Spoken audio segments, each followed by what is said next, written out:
குரு பாதம். ஆகஸ்ட் 1 சனிக்கிழமை. இன்று இரவு முதல் குரு பாதம் என்று என்னுடைய பெயர் உதயமாகிறது. அதை நீங்கள் உணர்ந்து உச்சரியுங்கள். இப்படி நிறைய மாற்றங்களை உங்களிடம் பரிமாறியிருக்கிறேன். இன்றைய நிலையில் உங்களால் இதை உணர முடியாது. என்றாவது ஒரு நாள் நீங்களோ உங்களை சார்ந்தவர்களோ உணர வாய்ப்பிருக்கிறது. காலம் இது போன்ற செயல்களை காட்டிக் கொடுக்கும் போது அதை துல்லியமாக உணர முடியாமல் எல்லோரும் தவிக்கிறார்கள். அதற்கு அவர்களுடைய ஒரு பேரெழுத்தமே காரணம். ஒரு காலமாக செயல்படக்கூடிய சூழலில் இருப்பதனால் நம் முப்பிறப்புடைய தொடர்புகளையும் எனக்கு மட்டுமே தெரிந்த ரகசியத்தையும் உங்களிடம் சொல்லியிருக்கிறேன். இது உங்களுக்கு தெரியப்படுத்த வேண்டும் என்பதற்காக சொல்லவில்லை. பல ஆண்டுகளாக மறைபொருளாகவே ஒரு செயல் இருக்கும். இதை சூட்சுமவாசி என்று சொல்வார்கள். மறைப்பொருளையும் சூட்சுமவாசியையும் பார்க்க முடியாது. உணர்வதிலும் சவால் இருக்கிறது. ஆனால் பரவசம் அடைய முடியும். என்னிடம் இருக்கும் மாணவர்களில் என்னுடைய சூட்சுமமும் என்னுடைய மறைபொருளும் பல்வேறுபட்ட வடிவத்தில் உங்களுக்கு பரவசத்தை ஏற்படுத்தி இருக்கிறது. நம் வஸ்திரதானம் கொடுத்த நாளிலிருந்து மறைபொருளாகவும் சூட்சுமமாகவும் இருந்தது. லைவாக தோன்றத் தொடங்கிவிட்டது.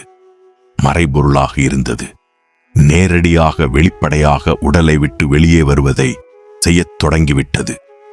இதனால் நம்முடைய முப்பிறப்பும் தானாக வெளிப்படத் தொடங்கியுள்ளது. ஒரு தியானம் செய்பவன் தானே ஒரு அவதாரம், தானே ஒரு கடவுள் என உரை நிகழ்த்துவது பல்வேறுபட்ட உயிர் சக்திகள் சில நேரத்தில் அவர்களுடைய உள்ளுணர்வுகளையே மதியை மயக்கி இதுபோன்று பேச வைத்துவிடும். ஒருவருடைய முப்பிறப்போ ஒருவருக்கு உள்முகமாக தென்படுகின்ற அலைவரிசையோ மௌனமோ தியானமோ அது உள்ளே வளர்ச்சி அடைந்தால் எந்த உயிர் சக்தியும் இல்லாமல் எந்த விளம்பரதாரரும் இல்லாமல் தானாக வெளிப்படும். திருச்சி பிரம்மபுரீஸ்வரர் கோவிலில் அங்கே அப்படி ஒரு சக்தி இருக்கிறது என்பது யாருக்கு தெரியும்? இந்த நிமிடம் வரை அங்கே எந்த மாதிரி சக்தி இருக்கிறது என்று யாருக்குமே தெரியாது. தெரிந்தது போல் பரவசமாக இருக்கலாம். அவ்வளவு ஜனங்கள் அங்கே வழிபடுவதும் நிற்பதும் தானாக அது வெளிப்பட்டதினுடைய செயல்பாடுகளே. என்னுடைய மாணவர்கள் மிகைப்படுத்துகிறோம் என்று தெரியாமலே மிகைப்படுத்திக் கொண்டே என்னோடு அவர்கள் நிற்கிறார்கள். உணர்ந்து வேலை செய்யுங்கள். உங்களுக்குள் இருப்பது தானாக வெளியே வந்தால் அது உண்மை, அது நிஜம். உங்களுக்குள் ஒன்று இருப்பதாக நீங்களாக ஆர்ப்பரித்தால் அதுதான் அந்த மலட்டுத்தன்மை உயிர் சக்தி. உங்களை தேவையில்லாமல் வழிநடத்துகிறது என்று அர்த்தம். உயர்ந்த தியானம் செய்பவருடன் இருந்தும் மாயையிலே திளைப்பதற்கு இது ஒரு காரணம். உயர்ந்தவர்கள் உங்களை நோக்கி உனக்குள் எந்த நேரம் வேண்டுமானாலும் மாயை வரும் என்று பல வடிவத்தில் நான் உணர்த்திய போதும் சமீபத்தில் நடந்த நம்முடைய செயல்பாடுகளில் திருப்பட்டூர், பாபநாசம், குற்றாலம், திருப்பரங்குன்றம், மாணிக்கவாசகர் இடம் நிறைய பேர் நான் இருக்கும் வரை மௌனமாக இருந்தவர்கள் நான் சென்றவுடன் மாயையாக மாறிப்போனதை நான் கண்டேன். பிறர் சொல்லியும் கேள்விப்பட்டேன். ஊருக்கு பயணப்படுவதாக நினைத்துக்கொண்டு குற்றாலத்தில் நிதானத்தை இழந்த எத்தனையோ மாணவர்களையும் கண்டேன்.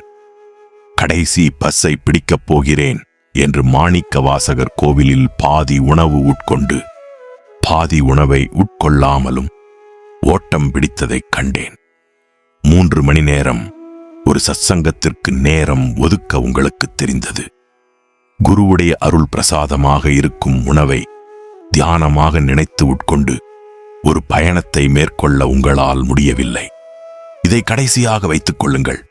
கடைசி பஸ்ஸை பிடிப்போமா விட்டுவிடுவோமா என நினைப்பவர்கள் தயவு செய்து என்னை பார்க்க வராதீர்கள்.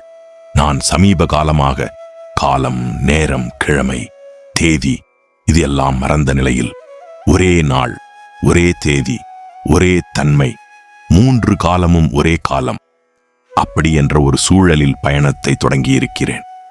நீங்கள் இதை உணராமல் ஒரு பையை தூக்கிக் கொண்டு வேகமாக வருகிறீர்கள். மீண்டும் அதே பையை தூக்கிக் கொண்டு வேகமாக ஓடிவிடுகிறீர்கள். அன்று கர்த்தர் இருக்கும்போது ஒரு யூதாஸ் இருந்தான். இன்று உங்களை பார்க்கும்போது எத்தனை யூதாஸ் என்று யோசிக்கத் தோன்றுகிறது. நிதானம் இல்லாதவர்களுக்கு குரு எதற்கு? குரு உபதேசம் எதற்கு? சத்சங்கமோ அன்னதானமோ? நிதானத்தோடு இருப்பவர்கள் மட்டுமே கலந்து கொள்ளுங்கள். ஒரே நேரத்தில் பல வேலைகளை செய்யக்கூடிய நீங்கள் இன்னும் தயாராகவில்லை. வீட்டிலிருந்து தயாராகி அதற்கு பிறகு என்னை காண வாருங்கள். வேலை, வருமானம் எல்லோருக்கும் அவசியம் தேவைதான். ஆனால் குருவை பார்க்க வந்துவிட்டால் வேலையையும் வருமானத்தையும் தாண்டி குரு எவ்வளவு முக்கியம் என்பதை நீங்கள் உணர வேண்டும். நீங்கள் உணர்வீர்கள் என்ற நம்பிக்கையில் நான் எழுதவில்லை. உணர்வதற்காக யோசிப்பீர்கள் என்று இந்த தகவலை கொடுக்கிறேன். குரு பாதம், இதற்கு என்ன அர்த்தம் என்றால், ஒரு குரு பார்த்தால் எல்லாம் சரியாகும் என்று சொல்வார்கள். ஆனால் இந்த பாதம் குருவையே பார்த்தால் குருவே சுத்தமாக மாறிவிடுவார். இந்த பாதத்திற்கு இணை இந்த பாதம்தான். இந்த பாதத்திற்குள் அண்ட சராசரமும் அடக்கம். உணருங்கள்.